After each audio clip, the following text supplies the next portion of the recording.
Net 2024-এর ফলাফল, যোগ্য হবু চিকিৎসকদের ভবিষ্যৎ কি অন্ধকারে?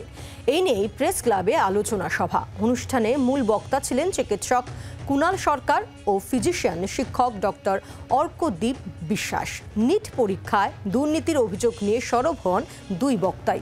কুণাল সরকার বলেন, 23 লক্ষের মধ্যে কয়েকজন শুধু আওয়াজ তুলেছেন। অনুসন্ধান করলে আরও অনেক দুর্নীতির হদিশ পাওয়া যাবে।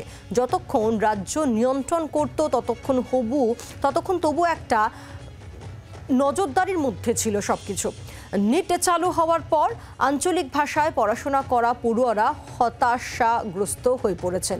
এই আন্দোলনকারীদের আইনি সহায়তা দেওয়ার জন্য রাজ্য সরকারকে সাহায্যের আর্জিও জানিয়েছেন দুই বক্তা।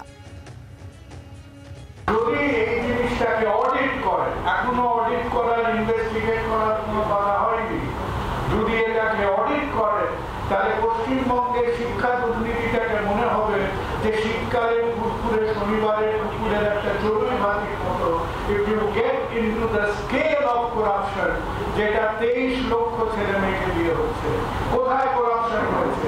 কোনোদিন জীবনে শুনেছেন লোকেরা ফেল করলে, যাদের এমন এমন পরীক্ষা হয় যেখানে প্রচুর ছেলে মেয়ে ফেল করে, তখন তাদের গ্রেস নম্বর দিয়ে পাস করানো হয়? জীবনে শুনেছেন লোকে গ্রেস নম্বর দিয়ে ম্যাক্স করানো হয়? 612 নম্বর পেয়ে গত বছর 20,000 র্যাঙ্ক হয়েছিল। একটা ভালো সরকারি মেডিকেল কলেজে সুযোগ পাওয়ার কথা ছিল, সেটা এখানে 70,000 র্যাঙ্ক হয়ে গেছে এবছর। প্রতি বছর র্যাঙ্কে ইনফ্লেশন হয়, কিন্তু সেটা এতটা 300% নয় যে আজকে এটা সবার সমস্যা। কারণ যারা মেডিকেল কলেজে যাবে আজ থেকে 5-10 বছর পরে গিয়ে আমরাই গিয়ে আমাদের একটা বুকে ব্যথা হলে তাকে গিয়ে দেখাবো।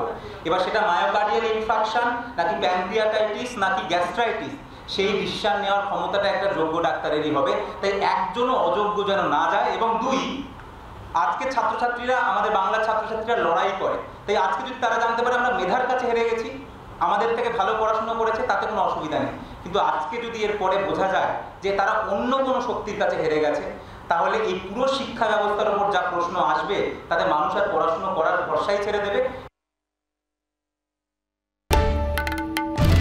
বাংলার আওয়াজ, বাঙালির আবেগ, জি 24 ঘন্টা।